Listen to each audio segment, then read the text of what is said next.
Hello and welcome. In this unit, we will discuss the differences between regional center services and those provided by schools.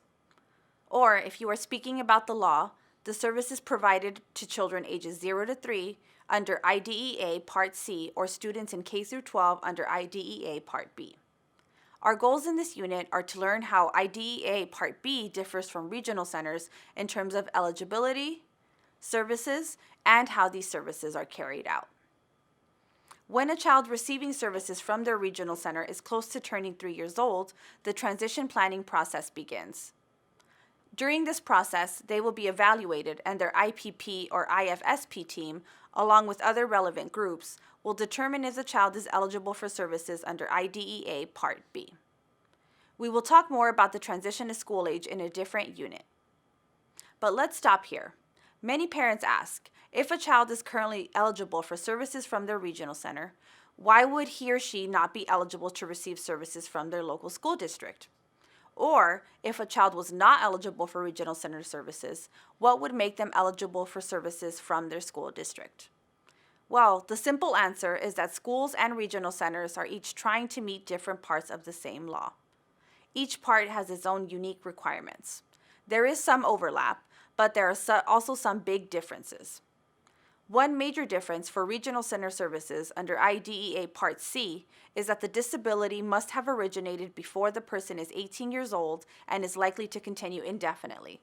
But a disability can be diagnosed at a later age for children served under IDEA Part B. Under IDEA Part B, the types of disabilities that qualify a person for services are an intellectual disability, a hearing impairment, including deafness, a speech or language impairment, a visual impairment, including blindness, a serious emotional disturbance, an orthopedic impairment, autism, traumatic brain injury, another health impairment, a specific learning disability, and deaf blindness. Some states, such as California, also add additional categories such as multiple disabilities. For a child to be eligible for services under IDEA Part B, the child must 1. Be the right age from 0 to 22, and 2. Have a disability to meet eligibility requirements. They must also be in need of special education and related services. This means that a child with a disability who is not necessarily affected academically or in other ways that would hinder their receiving a free and appropriate public education, or FAPE, would not qualify for special education services. Think about a student in a wheelchair. They might have the right age and a disability, but they won't have a need for special education services. If the disability or disabilities that made a child eligible for regional center services do not affect them academically, then they may not qualify to receive special education services from their school district. How is an IEP similar to an IPP or IFSP? Like the IPP and IFSP, the purpose of the Individualized Education Plan, IEP, is to lay out a series of specific actions and steps through which educational providers, parents, and the students themselves may reach the child's stated goals. Now that the child will be receiving special education services, the goals will include academic goals, goals that will address their academic weak spots and aim to achieve progress at a pace that is appropriate for the student. IDEA United States Code and California Education Code require that the IEP include the following: the child's present levels of educational performance, measurable annual goals, including benchmarks or short-term objectives, the special education and related services to be provided, program modification or supports, an explanation of the extent to which the child will not participate in the regular class, the projected date for beginning services, their anticipated frequency and duration, how the child's progress towards meeting the annual goals will be measured, and how the child's parents will be regularly informed of the child's progress. Like an IPP or IFSP team, the IEP team is also composed of many groups of people who will provide support and services so the child may achieve their goals.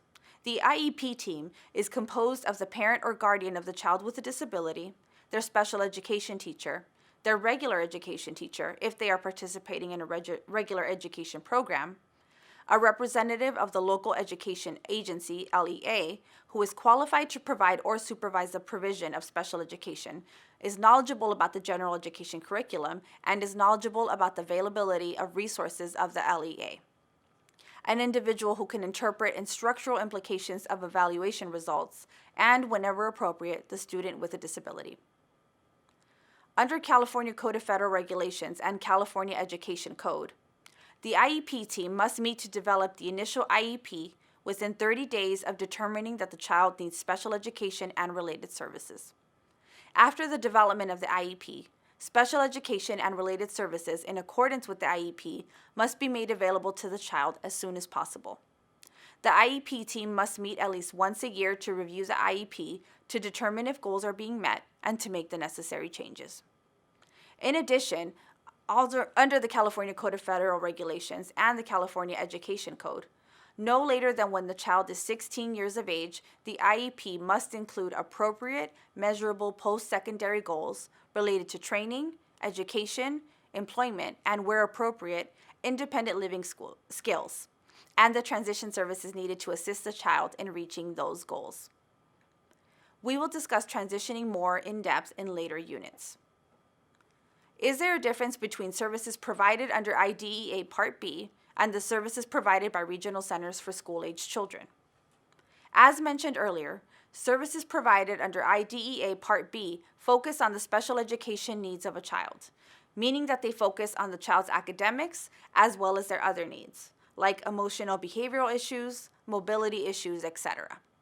And while regional centers assist parents in finding service providers to carry out the necessary services, school districts are responsible for providing the services themselves. Referrals and independent assessments can be made, but where regional centers are considered payers of last resort, meaning that they are the last option when looking for services. School districts must first attempt to find and provide necessary services before making referrals or suggesting that the parent or guardian seek outside resources. There are times when parents and schools will not agree on certain issues and how they will affect a child's education. In these cases, there are procedural safeguards, which are provisions protecting the rights of parents and children with disabilities, regarding FAPE, pertaining to dispute resolution between parents and the school district. There are routes you can take to solve an issue. For example, mediation, investigative complaints such as uniform complaints, complaints that look at compliance, such as California compliance complaints, due process hearings, federal discrimination complaints. Mediation. Mediation is a way to resolve disputes without having to go through the formal due process hearing. Either a parent or the school can initiate a mediation process, and both parties must participate voluntarily. Neither one can be forced into mediation. Mediation may not be used to deny or delay a parent's right to a due process hearing or to deny any other right under Part B of IDEA. Uniform complaints. Any individual or organization may file a complaint alleging that the state or other participating agency has violated a requirement of the IDEA. An individual wishing to file a complaint must provide a copy of the complaint to the school district or a public agency serving the child at the same time the complaint is filed with the State Educational Agency, SEA. Complaints must be written and signed and must contain a statement that a public agency has violated a requirement of Part B of IDEA or its implementing regulations and the facts upon which the statement is based. The complaint must allege a violation that occurred not more than 1 year prior to the date that the complaint is received. The SEA is obligated to resolve such a complaint within 60 calendar days from the date of receipt, unless exceptional circumstances exist with respect to the complaint. Compliance complaints. When the district appears to have violated a part of special education law or procedure, a parent, individual, public district, or organization can file a complaint with the California State Department of Education, CDE. Examples of violations include failure to implement an individualized education program, IEP, failure to assess or refer a student to special education, failure to follow timelines for assessment and referral, failure to inform parents of an IEP meeting, or failure to implement a due process hearing decision or mediation agreement. An investigator from the CDE investigates the allegations and then makes a written determination of whether the district was out of compliance with the law or with the student's IEP. If a district is found out of compliance, the district should be ordered to come back into compliance. In addition, the CDE may order the district to submit a corrective action plan, a document describing the steps the district has taken or will take to assure that the problem does not occur again, as well as the timelines for taking those steps. The CDE must approve or modify the plan. Under Title V of the California Code of Regulations, Section 4600, any individual, public agency, or organization, such as a parent group, may file a written complaint. The complaint may concern a single student, a group of students, or a local district policy that you think violates federal or state special education law. When submitting a complaint, you should fully describe your situation, including which parts of the law have been violated and the basis for your request. You may not know the exact sections of the law that have been violated, but if you describe the situation adequately, the Complaint Management and Mediation Unit should match the correct sections with your particular situation. If your child's IEP or other documents are relevant to your complaint, you should attach them. The CDE must receive your complaint no later than 1 year after you claim the violation of special education law has occurred. For more information, you can visit the Disability Rights California website. Due process. The due process complaint procedure begins with filing a due process complaint, which is in effect a request for a due process hearing on matters related to the identification, evaluation, or educational placement of a child with a disability, or the provision of FAPE to the child. Either a parent or an LEA may file a due process complaint. The due process complaint must allege a violation that occurred not more than 2 years before the date the parent or the public agency knew or should have known about the alleged action for the complaint. Within 15 days of receiving the due process complaint, the local education agency, LEA, must convene a resolution session to attempt to resolve the issues unless the parents and LEA agree to waive the session. If the issues are not resolved, the due process hearing may occur. Federal discrimination complaints. Discrimination against persons with disabilities is prohibited by Section 504 of the Rehabilitation Act of 1973 and Title II of the Americans with Disabilities Act of 1990. If you believe that your child with a disability has been discriminated against, you may file a complaint with the Office of Civil Rights, OCR. Anyone may file a complaint. The person or organization filing the complaint does not have to be the victim of the alleged discrimination, but may complain on behalf of another person or group. A complainant filing on behalf of another person or persons is responsible for securing any necessary written consent from that individual, including when a parent files for a student over the age of 18. A complaint must be filed within 180 days of the last act of discrimination and can be submitted by mail or fax, or online using OCR's electronic complaint form. For more information, please visit the link shown on your screen.